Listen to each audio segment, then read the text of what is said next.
लिखत कैसे बाबा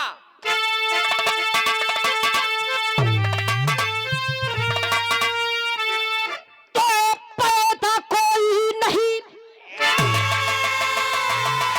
तो पैदा कोई नहीं जो करे सामना, हाथ हमसे मिला ले चबा जंग में, उसके पौरुष का पूरी करूं कामना। अरे पीर पंजा मिला ले पीर के ठंग में, ये हौसला है हिमालय तल साधिना। अरे कुरु पंछी का हंस सच्चा कुरु रंग में,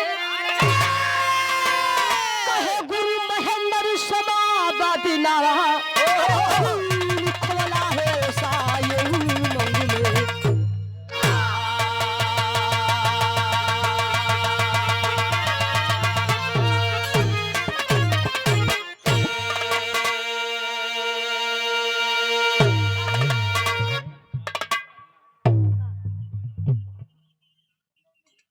हाँ कहे गुरु महेंद्र समाबाधिना।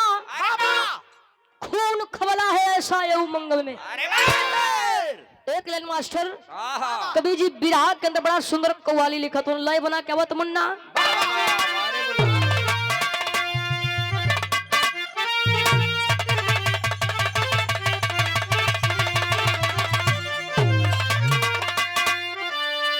ये देखा विधायक जी कल हाँ कि एक लाइन हाँ गजल सुना दा अपनी गजल सुना दिया। हमके कैसे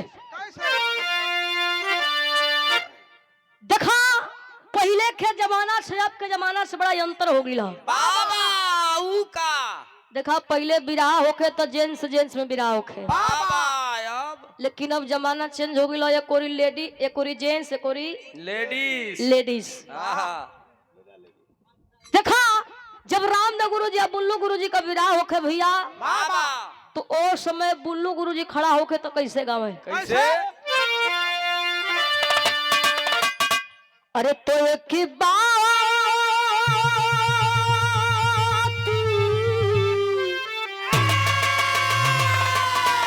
अरे तो एक बात कहूँ सजनी गठियाला चुनानिया में।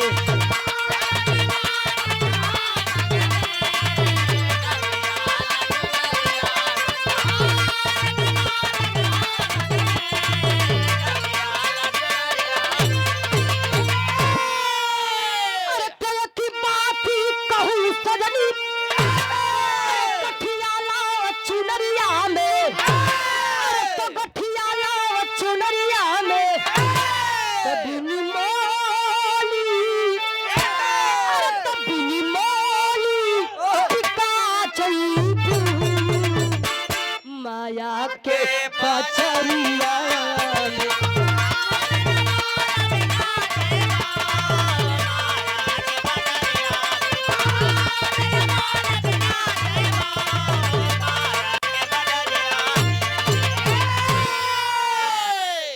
भैया बुल्लू गुरु जी गावत रहे बाबा लेकिन जब राम गुरु जी खड़ा होके ते ही के तनी सत चढ़ के गावे। बाबा काढ़ के हारमोनिया के पत्ती पे मास्टर वाह। कैसे गावे। अरे तो काबे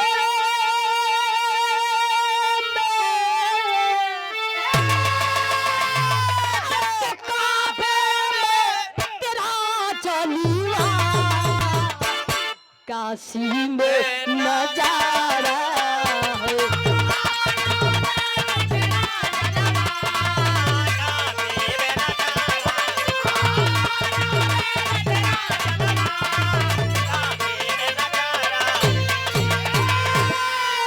तो काबे में तेरा जलवा काशी में नजारा है। तो काशी में नजारा है तो हमें ये भी अरे तो हमें ये भी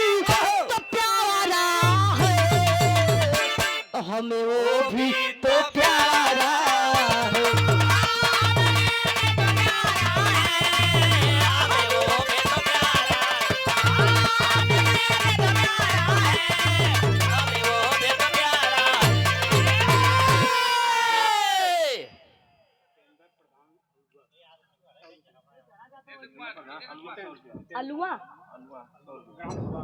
और ग्राम सभा बड़े ही शानदार जानदार होनहार देशवा जितेंद्र प्रधान जी की तरफ से बाबा सादर 100 रुपया 400 वापसी है। तब तक कम होगा देखा प्रधानियों बड़ा मशक्कत से मिलत है भाई। बाबा सीसी बाटे के परत है मुर्गवा के बाकी बात तो लोग खाली मुर्गा शीशे के चक्कर में बिहार पर गौर करी जा ई तक खवाली रहल लेकिन कवि जी बिरहा के अंदर बड़ा सुंदर भाव लिखत होन कैसे कैसे अरे तो धरती परी अरे तो धरती परी नहीं कोई लहू सागर बहा दूंगा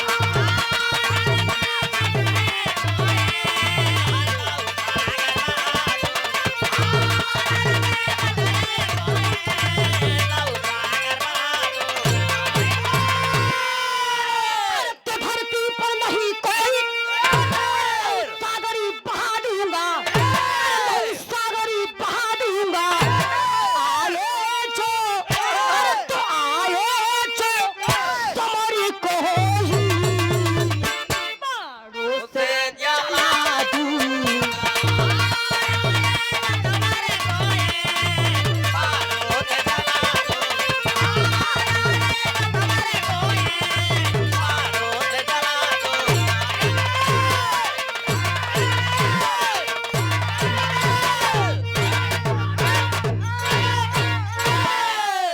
आराम आराम से अभी सजियो को बजावे के है। यही जैसे हमारे कहानी का शुरुआत हो गई बाबा जोरी से बारा बाबा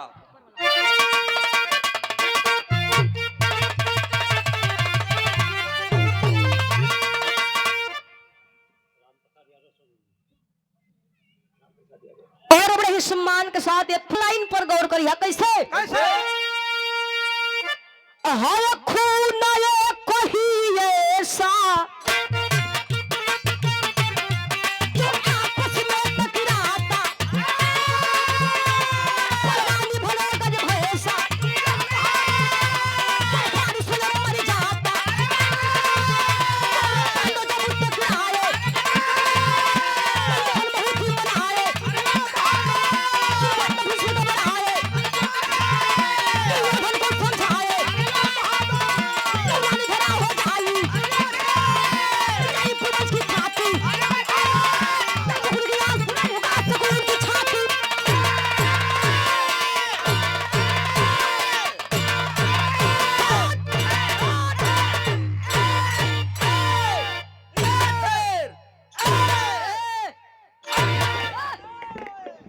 देखा बिरहा गावल बड़ी बात ना होला बिरहा का मेन पॉइंट हो कहानी अगर कहानी आप लोगों के बढ़िया से इत्मीनान से समझ में आ जाई तो हमारे ये धरती पर बिरहा गावल सफल हो जाई ई देखा ई बात हो समय खबा जब पांचों पांडव अज्ञातवास बिता के हस्तिनापुर में अइलन वही समय दुर्योधन से अपन हक हिस्सा लगल मांगे पांचों पांडव कहल कि अच्छा तमन का 5 ठे भाई है जा कम से कम 5 ठे गांव दे दा दुर्योधन खलन कि ना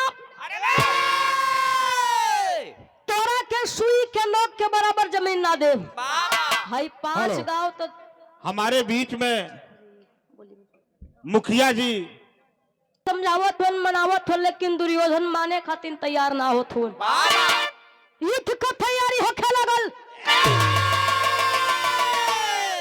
कोई कुरुक्षेत्र के मैदान में पांचों पांडवों को सेना एक तरफ और कौरव को सेना एक तरफ दोनों सेना भैया आमने सामने खड़ा युद्ध शुरू होके जात बा तब तक वही समय एक ठे छोट सा लड़का छोट लइका छोटा सा हाथ छोटा सा पाँव और ये सुरे मैदान जब दोनों ओर का सेना देखला भैया कहलो कि अरे ये कुरुक्षेत्र के मैदान में छोट सा बालक के जका करत बा एक यहाँ से भगवान लड़का का तो सुना पैसा लेला रोशन अली। और रोशन अली उ लड़का कहता कि सुनो मारी दोनों ओर को सेना अल्लम बल्लम गदा ले के भाजत हुआ ई दोनों ओर को सेना या के हमसे फरियाई हमार कुछ कह ना पाई बाबा ए भैया जब ये तनी बतिया दोनों ओर को सेना सुनले भैया क्रोध में लाल हुन उस समय उ लड़का दोनों सेना से थे बात कहता का कहे बिरहा में एक ठे गीत हो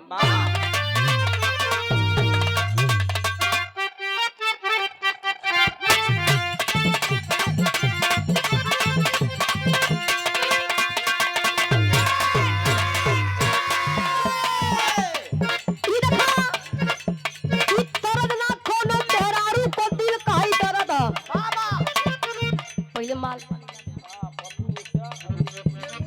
और दिल का दर्द हो वही एक पत्ती बढ़ जा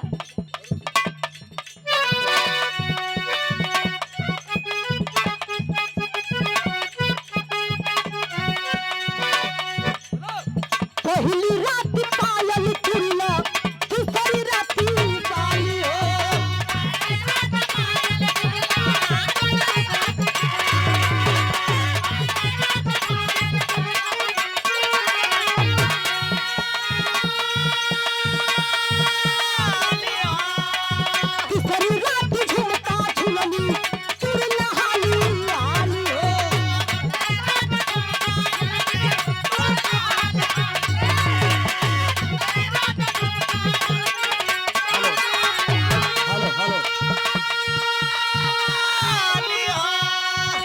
आप लोगों से क्षमा चाहूंगा कि 2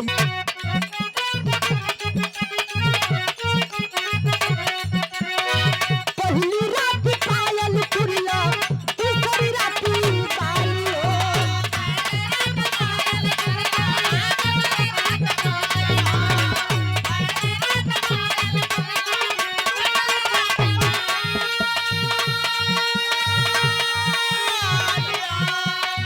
तीसरी रात झुमका झुलनी तुरला हाली हाली हो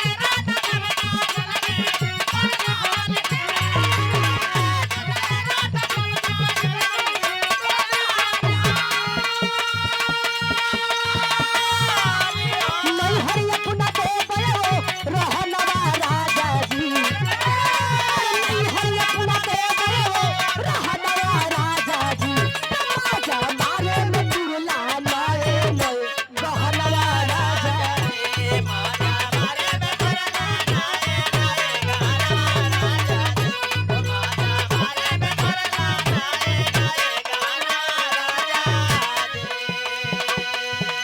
लखी बिरहा सुने वाला भैया बाबू लोग गौर करी हा तो कुरुक्षेत्र के मैदान में लड़का पहुंचल बा लड़का दोनों सेनन से थे बात कस का कहे कि के पिया वाला सयतना अरे के माई तू हो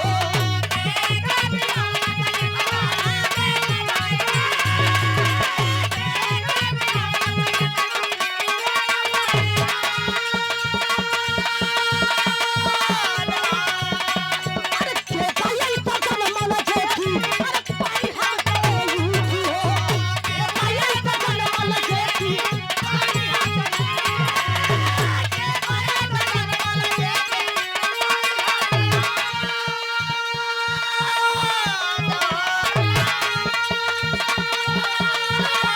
छाना भर में हड़ताल परनवा रहना में छाना भर में हड़ताल परनवा रहना में रघुवती की मान पाई मरली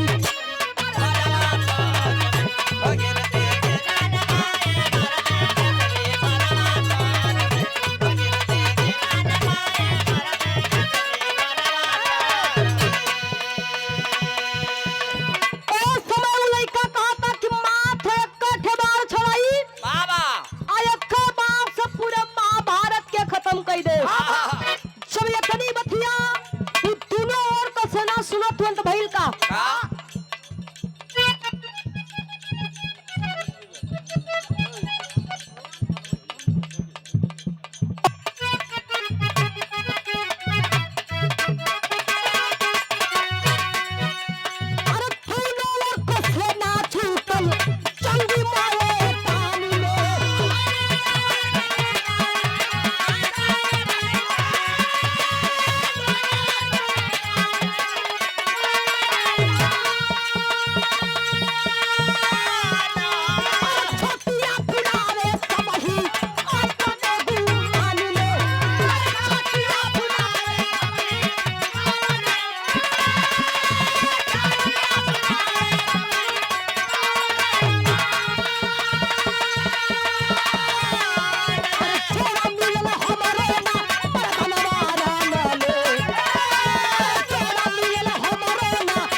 कन्हैया जी लगला मने मने सोचा कहला कि ये बेटा यहाँ गुल्ली डंडा का खेल ना होता, यहाँ महाभारत की दूसरी होके जात बाप।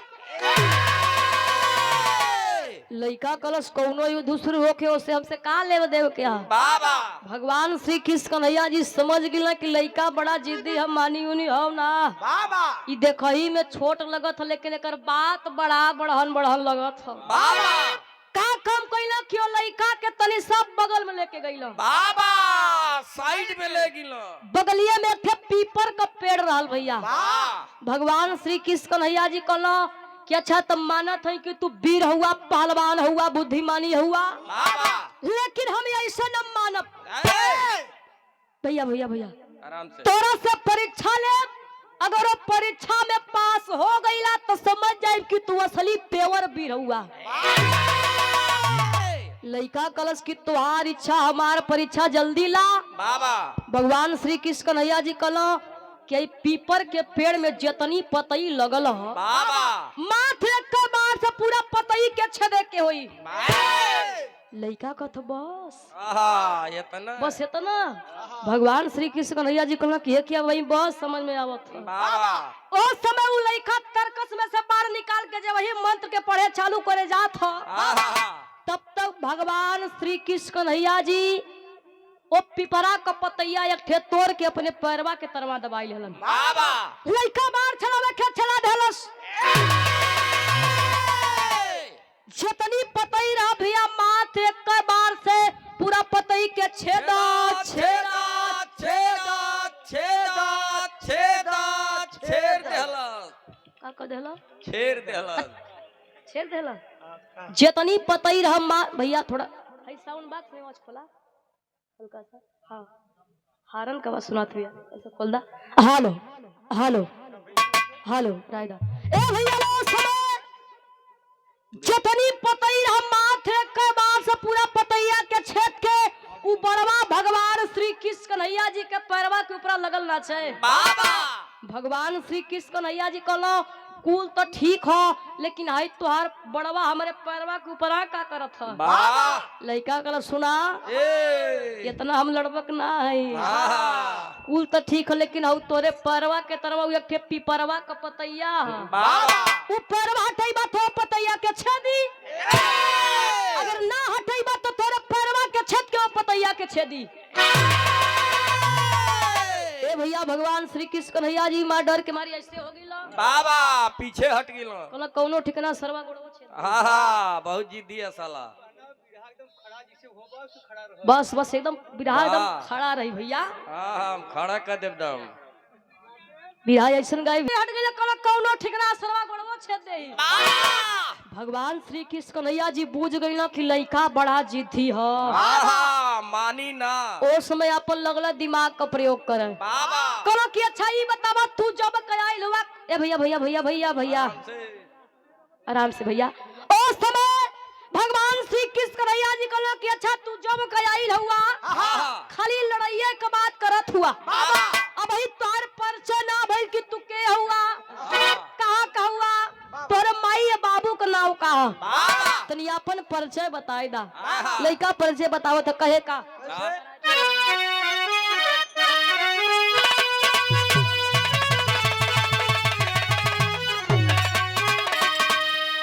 ए देखा ये तरज के स्वर्गीय रामदेव गुरु जी अपने जवानी के आलम में बड़ा रगड़ के बड़ा मचल के गाँव में बाबा आ गाय के भैया चल गईल। तब तो हऊ गावा गा के चला कहाँ घरे अच्छा घरे के बात करता ए भैया वो समय कैसे गावे कैसे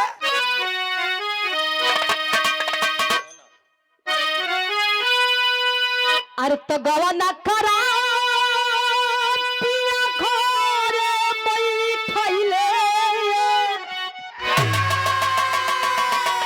अरे तो गवा न करा पिया घरे बैठैले।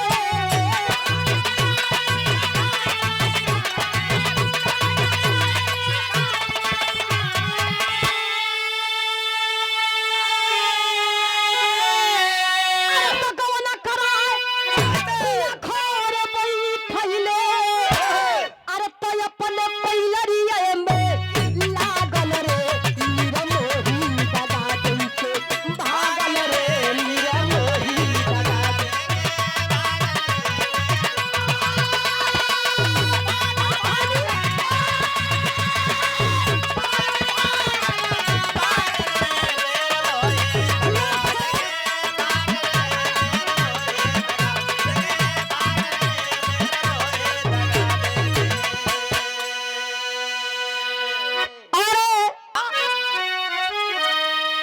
अरे तो बरबरी का नाम हमारा भी बताता।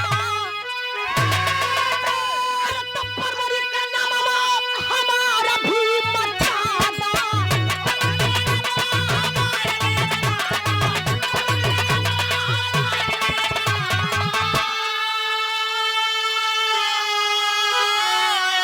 अरे तो बरबरी का नाम हमारा भी बताता। हथियों के तेले पर सारी हो उनके कहना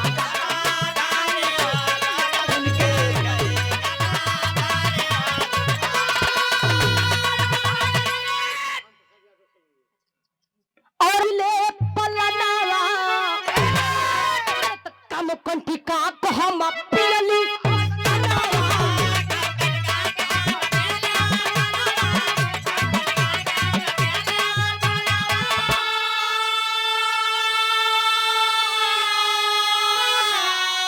तो हमारे उमरिया के देखा न कान्हा।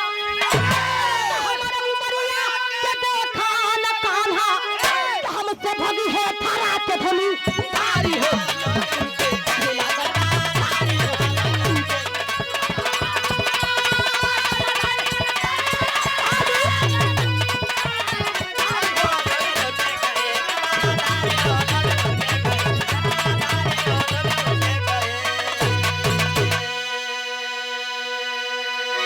उस समय उ लइका कहता कि हमार नाम बरबरी खो बाबा हमरे दादा का नाम है भीम।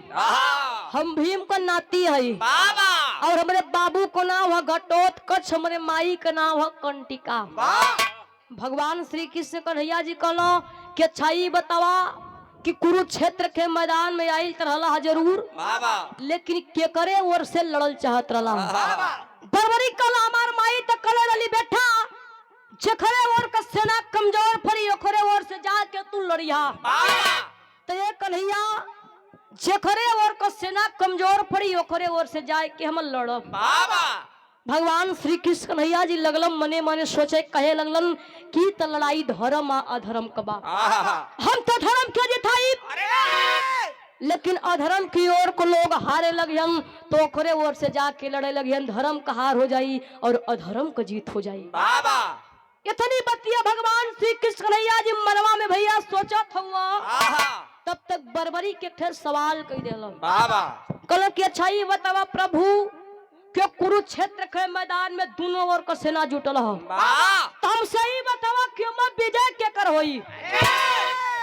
भगवान श्री कृष्ण कन्हैया जी कहलन बस बेटा अब तू असली मौका दे देले। कहलन कि धरती लहू मांगत है। बाबा खून मांगत थे। ई धरती खून मांगत है कि जेखरे ओर को कुंवार लइका वीर होखे बलशाली होखे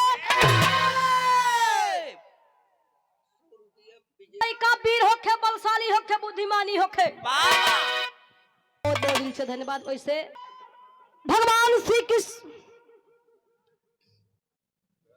जब विराह से ध्यान न हटे और समय बस मात्र 5 मिनट का और समय सरकार बाबा और समय भगवान श्री कृष्ण कन्हैया जी कहलन कि जेखरे ओर को कुंवार लइका बलि दे देही बाबा ओकरे ओर को सेना विजय हो जाई। लइका का तो इहो बात है का ला तो हमारा मुड़िया काट ला हमरे दादा के जिताई दा। लेकिन ए प्रभु हमारे एक ठे सपना हमारे एक ठे इच्छा हमारे एक ठे ख्वाहिश रहल कि महाभारत का हम लड़ाई देखी। भगवान श्री कृष्ण कन्हैया जी कहला तोहार मुड़िया कट जाई तो बहुत तू महाभारत का लड़ाइया देखबा। आखिर उस समय कैलन का विराह में टेरी का भाव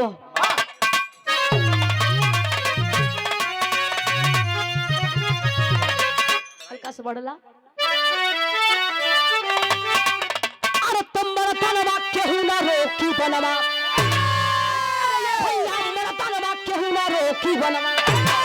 तो सब कर समर भूमि में कट जाई।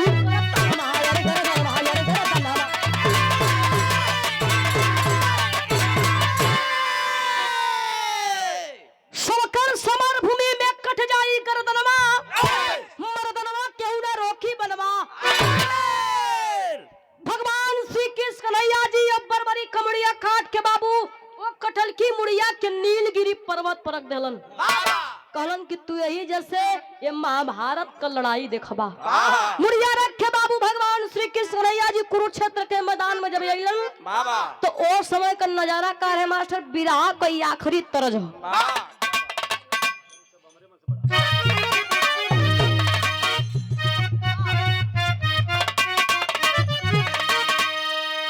अरे तमाई हो ललनवा देदा, बहिनी हो बिरनवा देदा। लखनी तगीत बहुत समय भाईल का मास्टर। अच्छा पगड़ी बाल ले दात हो।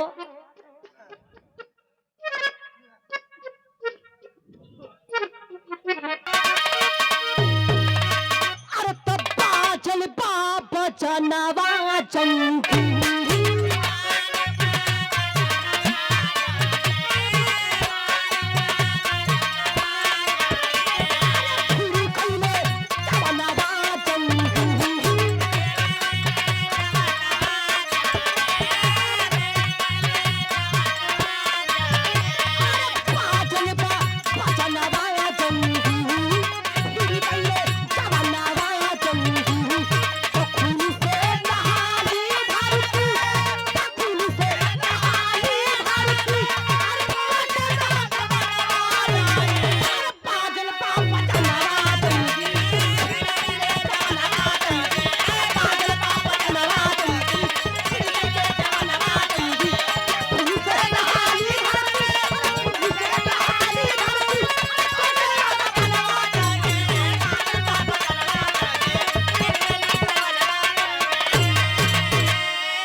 ध्वजा पे समारे रथ परी बैठे भगवान हो।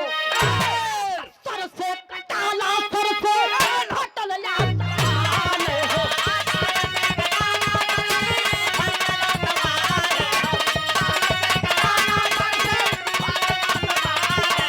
अरे बोले नीचे न नमाजंगी,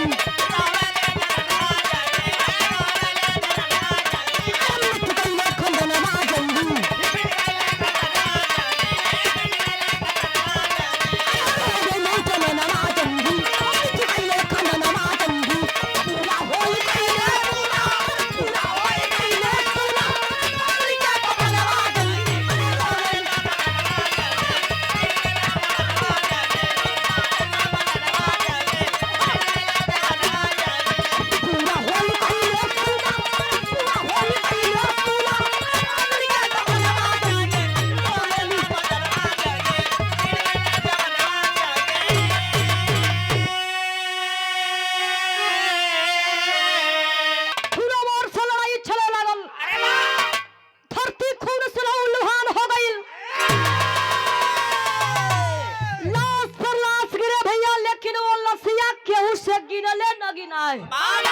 वही समय दू जानी के बड़ा चिंता होखे लागल।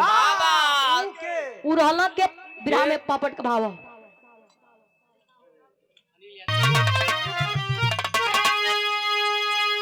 तब से राजा एक लाइन बढ़ला। अरे तरनाइल खून से कुरुक्षेत्र का धरतिया छतिया फाटल बा।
होखे लागल।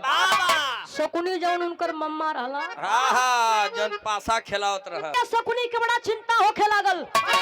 दोनों जाने भैया लगल मने मने सोचे कि धर का सेना खाली 5 गो, बाबा वो हर का सेना 100 गो, धर का सेना 100 थे, फिर भी हमार सेना मारल गईलन। बाबा लेकिन गौर करिया भैया, जमन कुरुक्षेत्र के मैदान में लसिया गिरत रहे, जमन लसिया केहू से गिनले न गिनाए, उ लसिया होत का रहे का बिरहा में आला कबाव। वाह और ए लक्ष्मी वार्ड नंबर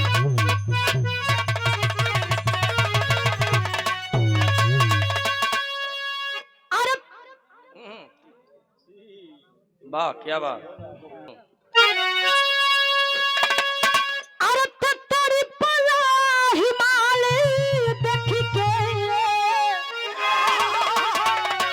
दिल खेला सगरवा, तो गईले हमारा जो खुद सुना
बाबा चंडी का रूप धारण कई के बाबू रोज सुबह में लड़ाई होके और रात के समय में जाके पूरा लसिया के खा जाए। बाबा ऐसा करत करत करत करत 18 दिन बीत गईल। आहा लेकिन गौर करिहा जोन बरबरी का कटलकी मुड़िया नीलगिरी पर्वत पर रखल ह, बाबा वो महाभारत का लड़ाई देखत बा। आहा महाभारत का लड़ाई 18 दिन तक चलल। बाबा पांचों पांडव भैया जीत गईलन और कौरवन का हार हो गई। बाबा जब पांचों पांडव भैया जीत गईला तब पांचों पांडवन के घमंड हो गई। आहा भीम भैया मार अपन गला लेके लगल भाजा, आहा ऐसे ऐसे सीना उतान करत हुआ। आहा। कहला, ए ये महाभारत का लड़ाई हमारे वजह से हमारे बले पर जीतल गई। बाबा ए भैया अर्जुन तीर धनुष लेके उहो भाजत हुआ। आहा कहला, ए बोला मत, आहा ये हमारा वजह से जीतल गई। बाबा फिर कहला छोड़ा हटावो, एकर फैसला भगवान श्री कृष्ण कन्हैया जी स्वयं करिए, वही जे चला। बाबा कैलन का बिरहा के आखिरी भाव खड़ी के भाव के नाम है।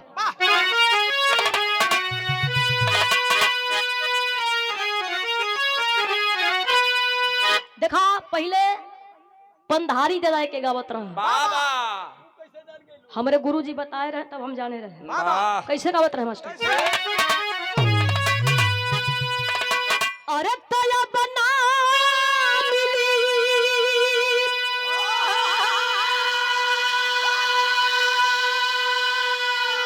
अरे भैया या बना मिली, बाबुआ बना मिली, जेकर मर गया माई बाबू बना मिली।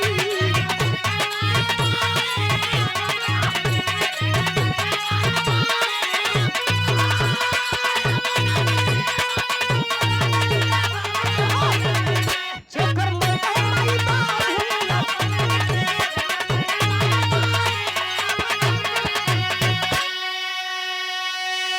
एके तो भैया पंधारी दादा गावत रहे, लेकिन हमन का समय के कैसे गावत है जा।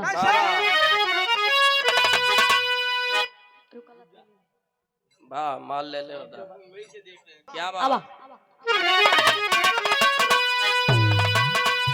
अरे तो चले कुंवर कन्हैया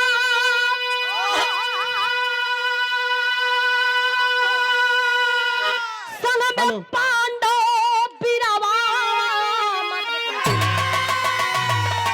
तो चितल से पैसा के लोइया दादा ताई रावा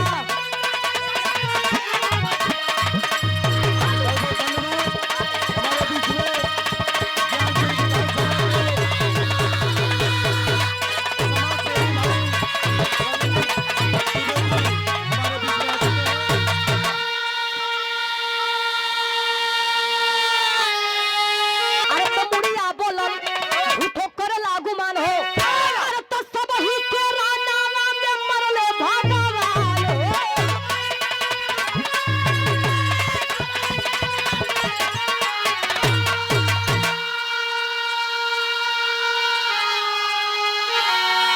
अरे तो महायुद्ध में महाबली कहीं पड़ बिरावा अरे तो जितल सुकई सके लड़ैया दा बताई हिरवा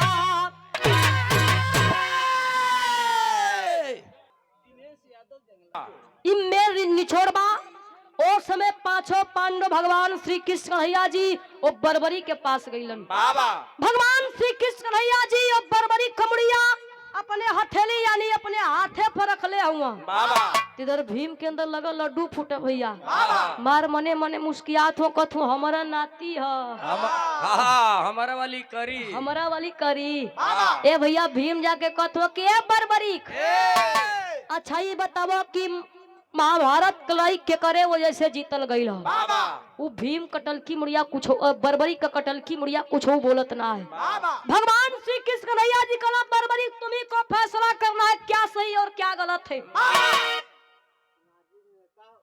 या कहत बात सुना ओ कुरुक्षेत्र के मैदान में तो लोगों को तो था ये पता ना रहे बाबा ओ मात्र दो वीर योद्धा दिखत रहलन वाह पहला वीर भैया भैया हल्ला ना हो आराम से वाह क्या बात पहला वीर जेकर चक्र सुदर्शन चलत रहल बाबा आ दूसरा वीर रहल कर्ण आहा काहे खातिर बीस रहल काहे कि कुरुक्षेत्र के मैदान में अर्जुन के रथ पर भगवान श्री कृष्ण कन्हैया जी सारथी बन करके बैठे थे बाबा और तीनों लोग का भार लेके ध्वजा पर वीर बजरंग बली जी बैठे थे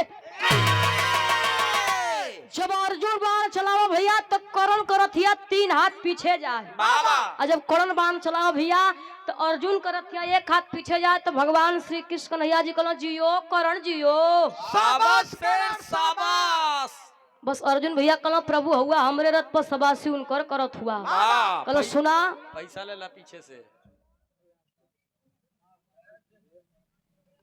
और श्री कृष्ण कन्हैया जी कहलो कि तोरे रथ पर हम तू तीनों लोग कभार लेके वीर बजरंग बली जी बैठल हवन तू बाण चलावत हुआ तो उनको रथ 3 हाथ पीछे जाते लेकिन जब ऊ बाण चलावत हन तो तुहार रथिया 1 हाथ पीछे जाते काहे से कि रथिया के तन को हिले कि न चाहिए बाबा यही खातिर करो सबसे 20 बार आहा बरबरी कला प्रभु सबकर तो उद्धार किला हमरो उद्धार कैदा आहा देखा भैया आज भी और राजस्थान में वो बरबरी कमुड़िया खाटू श्याम के नाम से जानल गई हो बाबा देखा आप लोग जानत होबा लोग भैया दर्शन करे जाला सामने लिखल है हारे का सहारा खाटू श्याम हमारा वाह ये हमारे विराह का कहा गुरु घराना का परिचय है।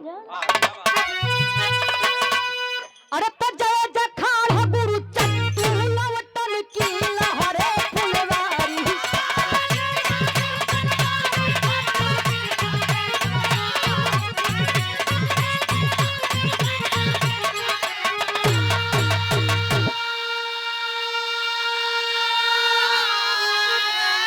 अरे तो फिर बस